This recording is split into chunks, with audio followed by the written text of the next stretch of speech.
Hey, so I'm just going to be here hanging out. Surprised the lighting's so good. I guess it's because it's so dim. Doesn't seem like I'll have to add my one of my ring lights or something. All right, so if anybody joins or watches this later, going to do a couple things today. I'm going to expose a secret. Ooh, a secret you can only see here. Kaza, just like in those ads you see that are all lies, but this is not. There is a terrible lie about you have to use lemon juice to oil your fretboard. Keep thinking about that as I do this.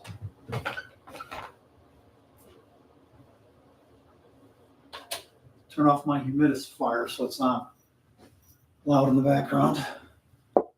Shut my door so you don't hear the furnace.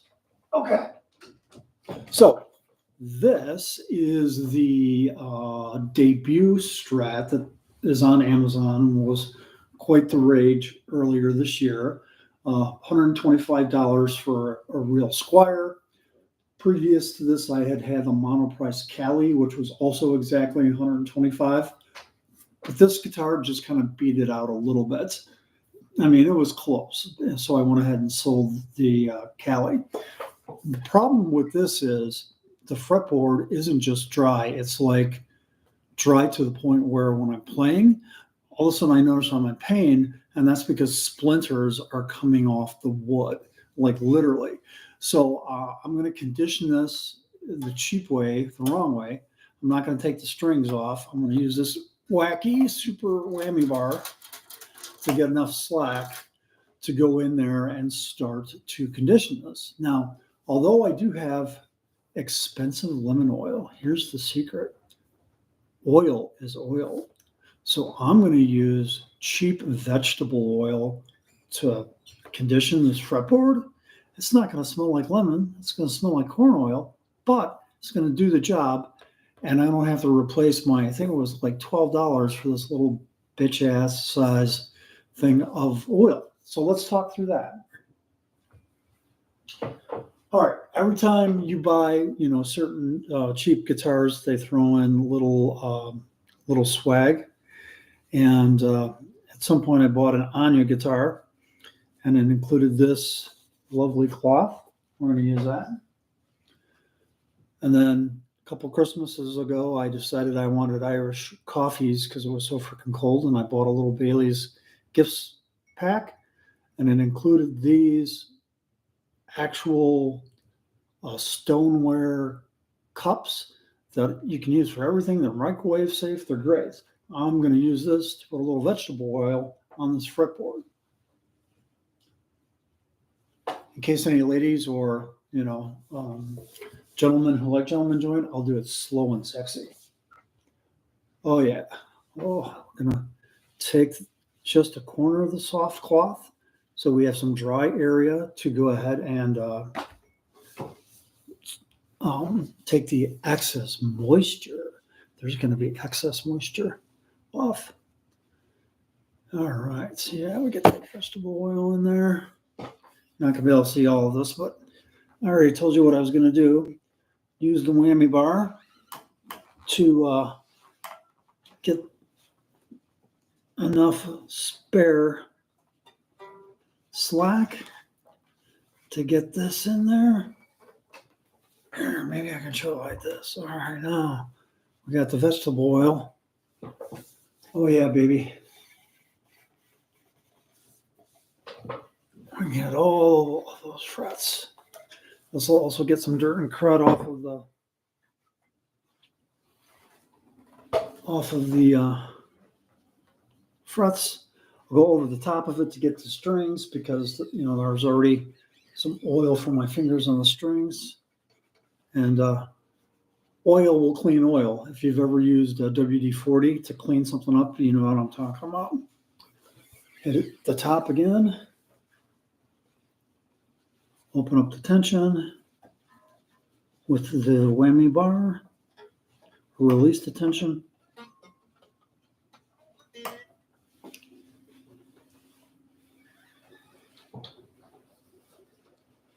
I don't know if you can hear the rain in the background, but it's like cold enough for that rain to be like icy.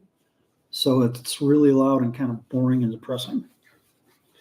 Okay, so now this, you can see some oil got on the body as well.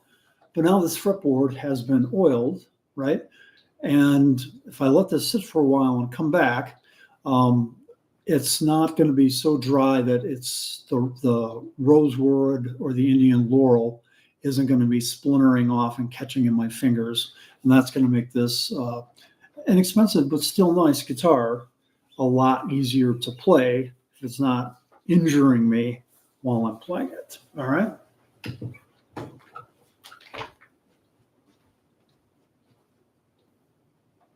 And then we throw this now dirty, because there was some dirt on the fretboard and the strings, and oily swag cloth into the laundry basket to wash it later. All right. Wasn't that fun and educational? You don't have to buy the expensive, I won't name the brand, lemon oil. Just frickin' use vegetable oil, bitch. Okay.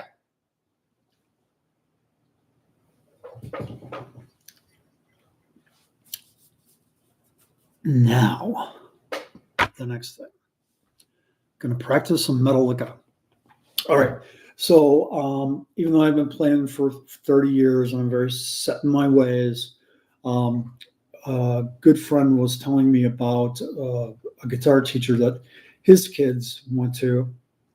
And the friend that recommended this teacher as an excellent musician and longtime friend from work.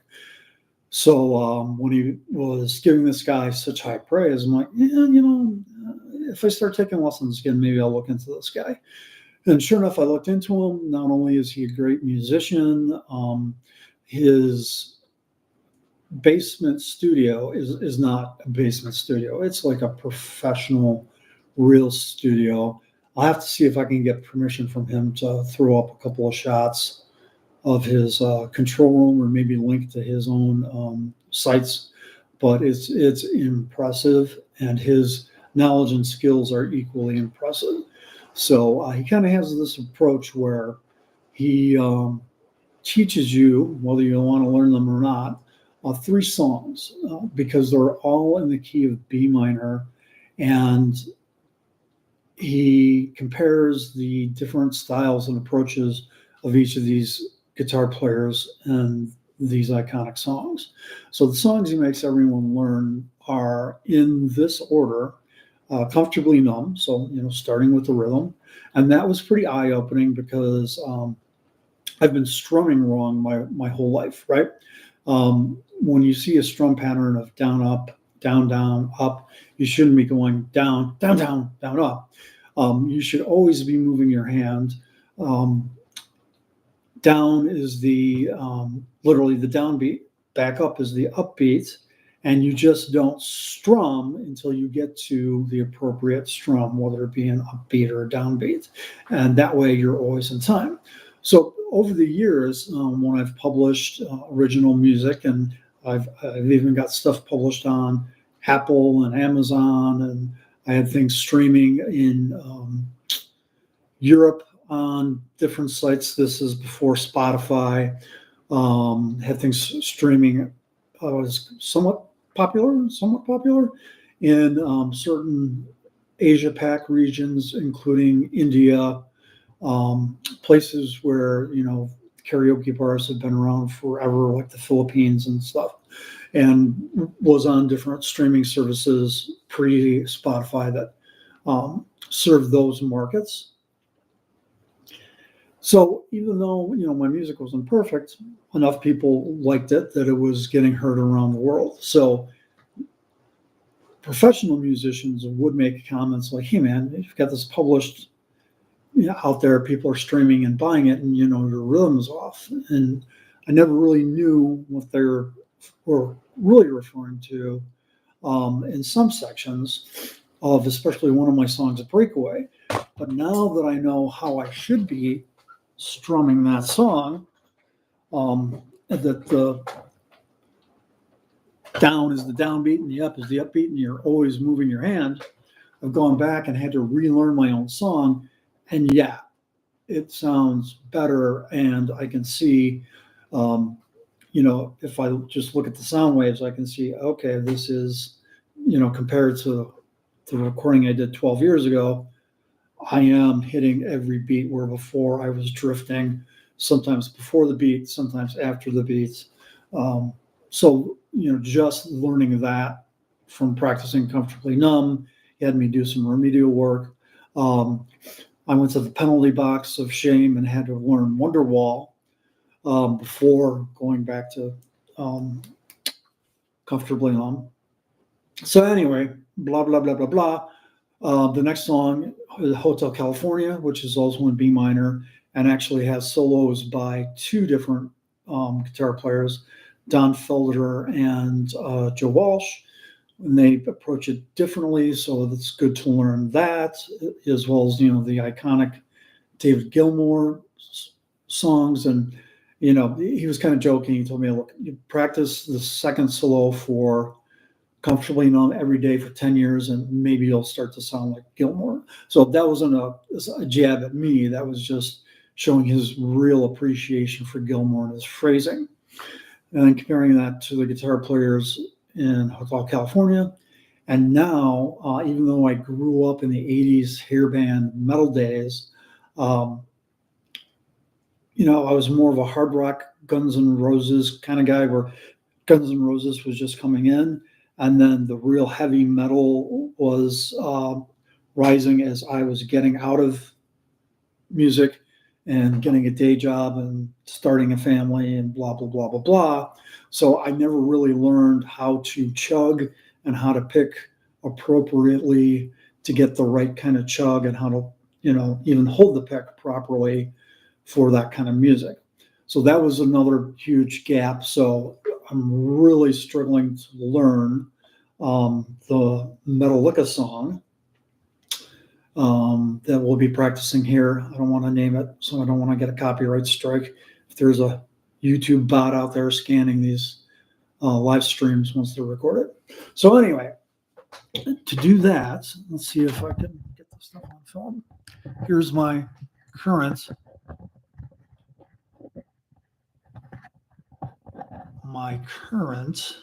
bedroom rig. Don't mind the Xbox. Okay, so I've got a Joyo 20-watt amp that has Bluetooth, a regular channel, and an overdrive channel. I just use the regular channel because it's essentially going to go into a pedal board, or be fronted by a pedal board. You're wondering, wouldn't a 20-watt amp just blow up that little Scarlett 2i2? Yes. That's why this cable is going into the headphone jack. All right, and then we go down and we see the Bose, this super old MS-50, but it's still pretty friggin' great. My guitar teacher has like a $1,500 Helix that does everything this thing does and way more, but this gets the job done. So for the second part of the Metallica, we'll have the overdrive and the delay going, but for the first part, we'll go clean.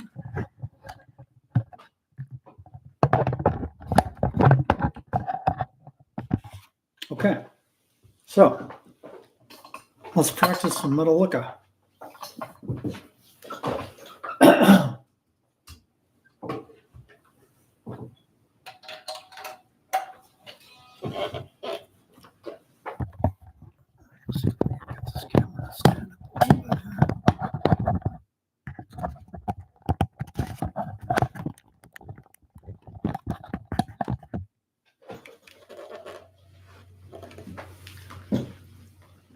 It's really weird trying to get things in a camera because it's reverse what you're actually doing. Okay. Pardon me while I kiss the sky. Pardon me while I tune this guitar.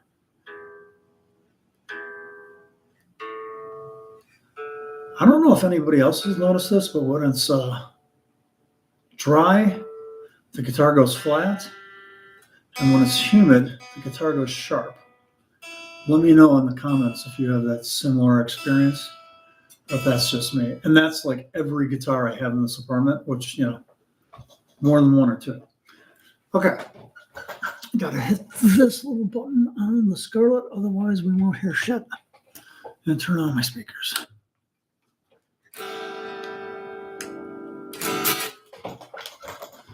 Got a little reverb going, but I don't have the delay. All right, gonna warm up first. And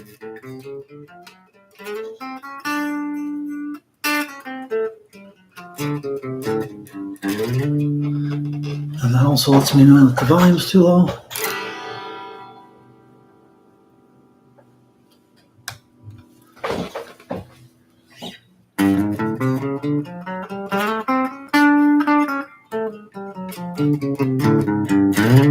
This is warm up that I got off of Rob Chapman's channel.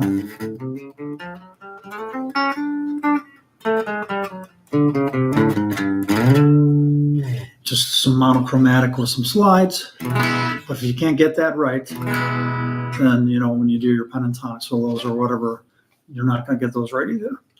Okay, I hate practicing in this chair because it's got arms.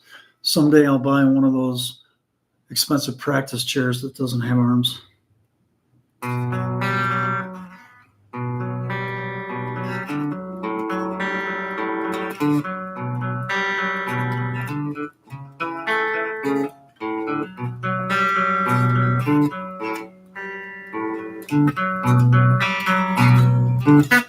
So I'm struggling. So where I struggle with this is, you know, you can hear my finger fretting out the G string. So you really got to get your thumb behind the neck. I should be wearing a strap, but I hate wearing straps. I'm not a strap-on kind of guy. And that G sounds off. Or is it the D? Oh yeah, the D sharp. Somebody was not happy there. Okay.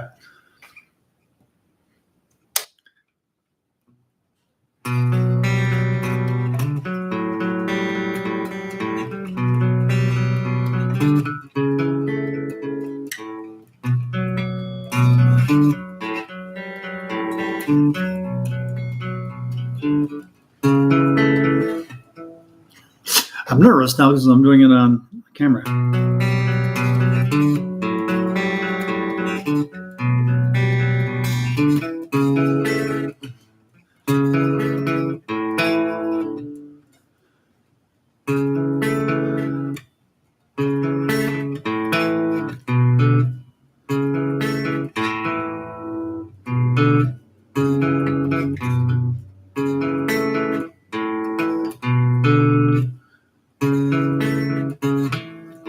That's it.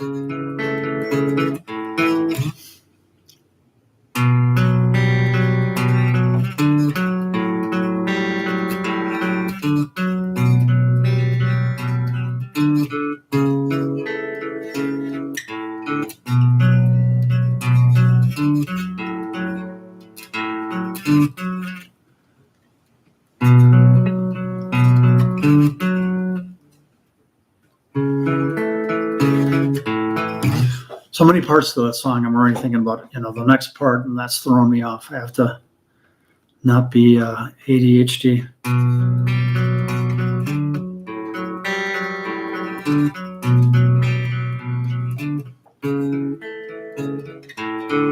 Okay, got it right. Almost. We'll go on to the next part, the bridge to the chorus. Practice that, change a transition a few times. Same fretting out problem.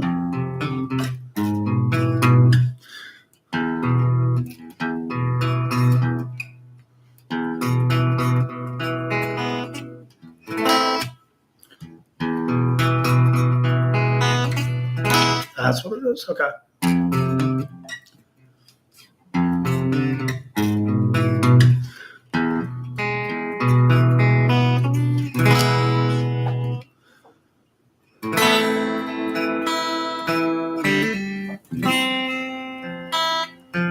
And I've already forgotten how this part goes. Okay. The country part.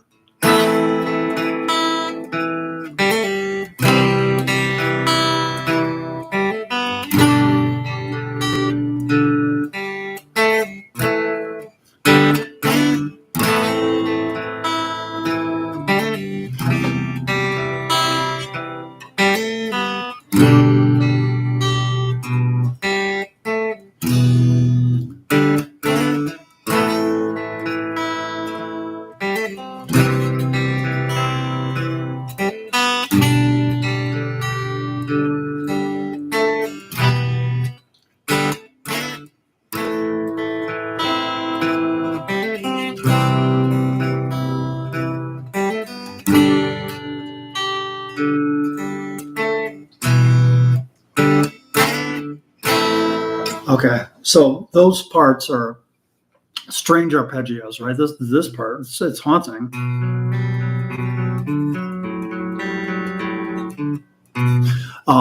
But that's a weird, the only thing I've ever played that's close to that is, the Crazy Train.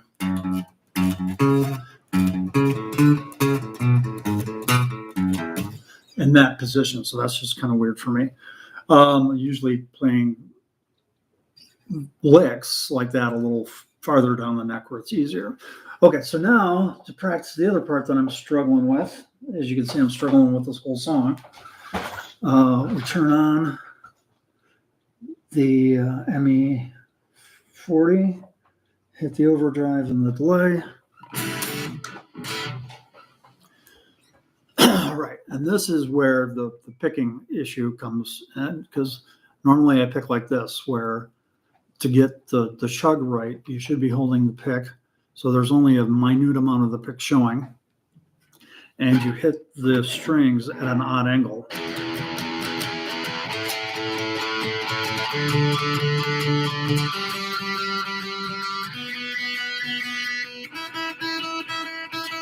And the reason you do that is the less contact you have with the string, the less effort it takes.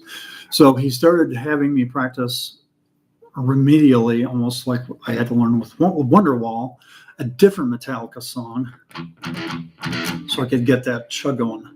I believe this is called Orion.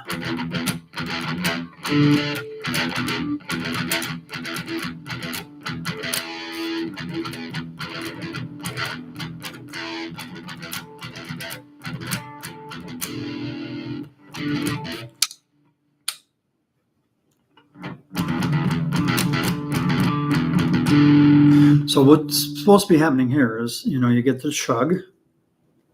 If I do it right.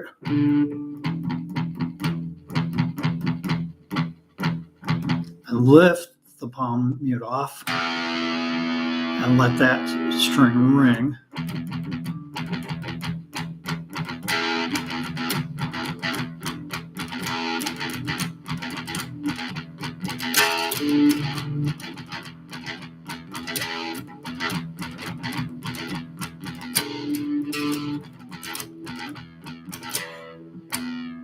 And it's hard to mute appropriately the other strings because you're going to hit them accidentally.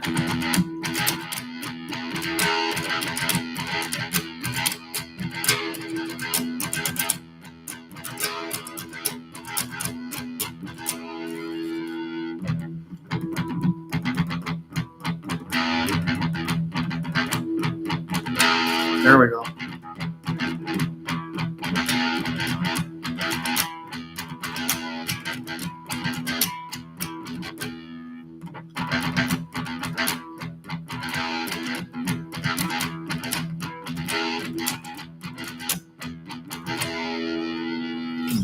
So that when you do the part in the Metallica song, you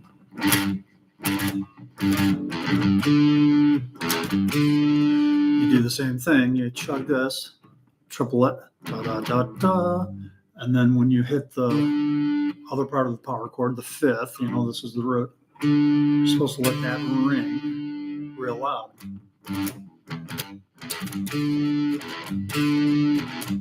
So you get the contrast from the chug, and then you let that ring. Actually give it a little vibrato. And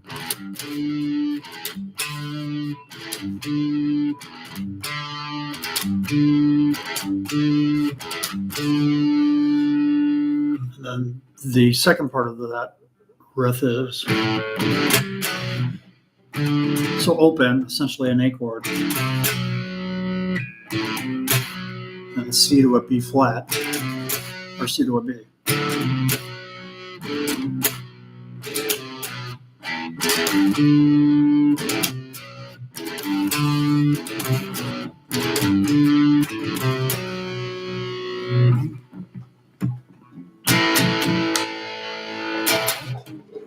It's a little more juicer.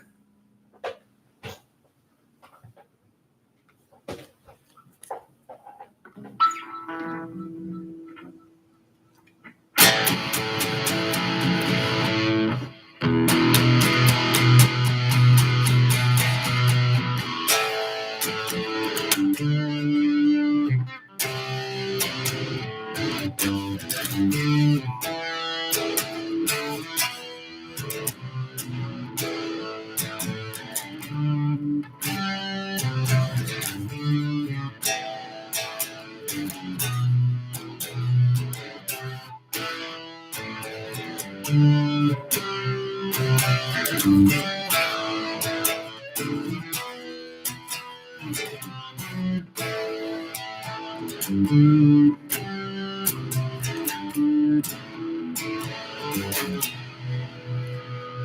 I'm not getting it right, but you can hear where it's going.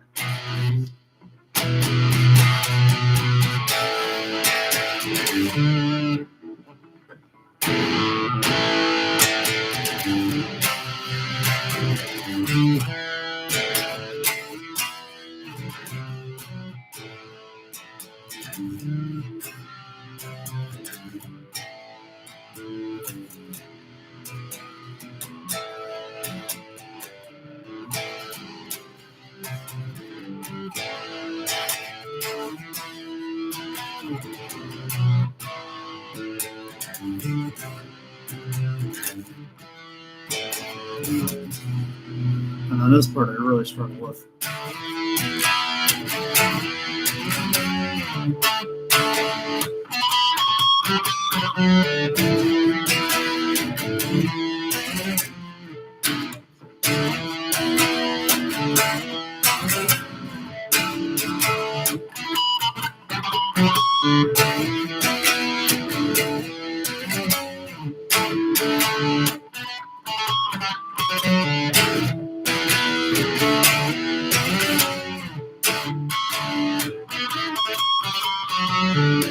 So, this song is really challenging, right? Because this chugging thing, as I mentioned, pick position,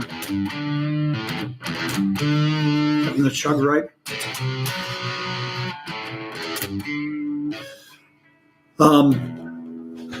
And, on my little bedroom rig here, I don't have room for the pedal board on the floor because I would trip into the bed. So when I play in the living room, when my son's at work, so I'm not bugging him, we got a Marshall amp that's got, a foot switch, and it's, got enough built into the amp where I don't have to front it with a pedal board to get just, you hit the ultra gain on the Marshall and you get all of that tone without having to have a pedal board. Okay. So what have we learned today? One is that nobody joined, but YouTube statistics or studio tells me that these do get viewed, the two other ones I've done. So people must watch these recordings. So we spent about half an hour together. I hope somebody does watch this. We went over using cheap vegetable oil to moisturize a Fender Squier Pro Ferro fretboard that was so dry it was splintering off and hurting my hands. And again, lemon oil's preferred by the cork sniffers. If you want to spend $12 for 4 ounces, it's like more expensive than drugs, or you could just use some freaking vegetable oil. Went over some practicing things, a little warm-up technique, blah, blah, blah, blah, blah. So anyone joins, I hope this was either entertaining or maybe even somewhat educational. All right. Take a moment as we close to talk about this. This is my main rig. Epiphone has been making a huge deal out of the Gibson inspired by, and now they've even gotten to the point where they're real expensive as a way to make things more expensive. They merged the logos, so it's half the Gibson logo and half the Epiphone. So this was actually the first run of a Gibson inspired before they started doing all that crazy stuff and changing the headstock. But this was incredibly well reviewed. So this isn't the normal 60s standard Les Paul from Epiphone. This is the first inspired by, where they did all of the tips and tricks to get the specs as close to the Les Paul standard 60s from the Gibson line. So this is quite the beautiful, beautiful thing. It's not a full maple top. It's just a veneer, but everything about this guitar, I think I paid $629 for this. They're well over $700 now. Back in 2020 when this first came out and got just hundreds of excellent reviews. I've owned several Gibson Les Pauls, bought and sold them, and I still have one 2012 that's 120th year anniversary Gibson Les Paul. Amazing guitar, does feel different, plays a little different, but considering the price of that guitar and this, as a good friend of mine said, the same guy who referred me to my guitar teacher, after playing this, he's like, man, this is all the Les Paul you'll ever need. But, I have gas, particularly around Les Pauls. So, of course, I have a Gibson as well, and it has some different things about it. It's kind of rare in that it has the humbucker here in this position, but a P90 there. And it's very rare to be able to get a Gibson model that has the two different pickup configurations. So, that's a reason to have bought that more expensive guitar. All right, this has been me. From the electric standpoints, I really stand behind and believe in the Epiphones. I have a couple of others. From the acoustic, if you want to go super cheap, you can't go wrong with Voyas. Everything I've had from Voya is pretty good, really good, I should say, for the price. So that right there is a 3/4 scale Voya acoustic electric. And then over there, that is a higher end Jasmine. Jasmine's the Indonesian version of the expensive Takamine made in Japan guitars. So that's about as high end of the Jasmine as you can get without going up to Takamine. That is like a monster, super full-size dreadnought that is incredibly loud, has super thin fret wires, and plays and sounds like a monster. So for me, Epiphone on the electric, Jasmine if you're going to spend a little bit of money, or if you want to go super cheap, you can't go wrong with Voya. All right, this has been Martin Bryan from My Guitar Studio. If you watch this, please give it a like. Still trying to get to 500 subscribers. It's incredibly difficult to get subscribers, I've found.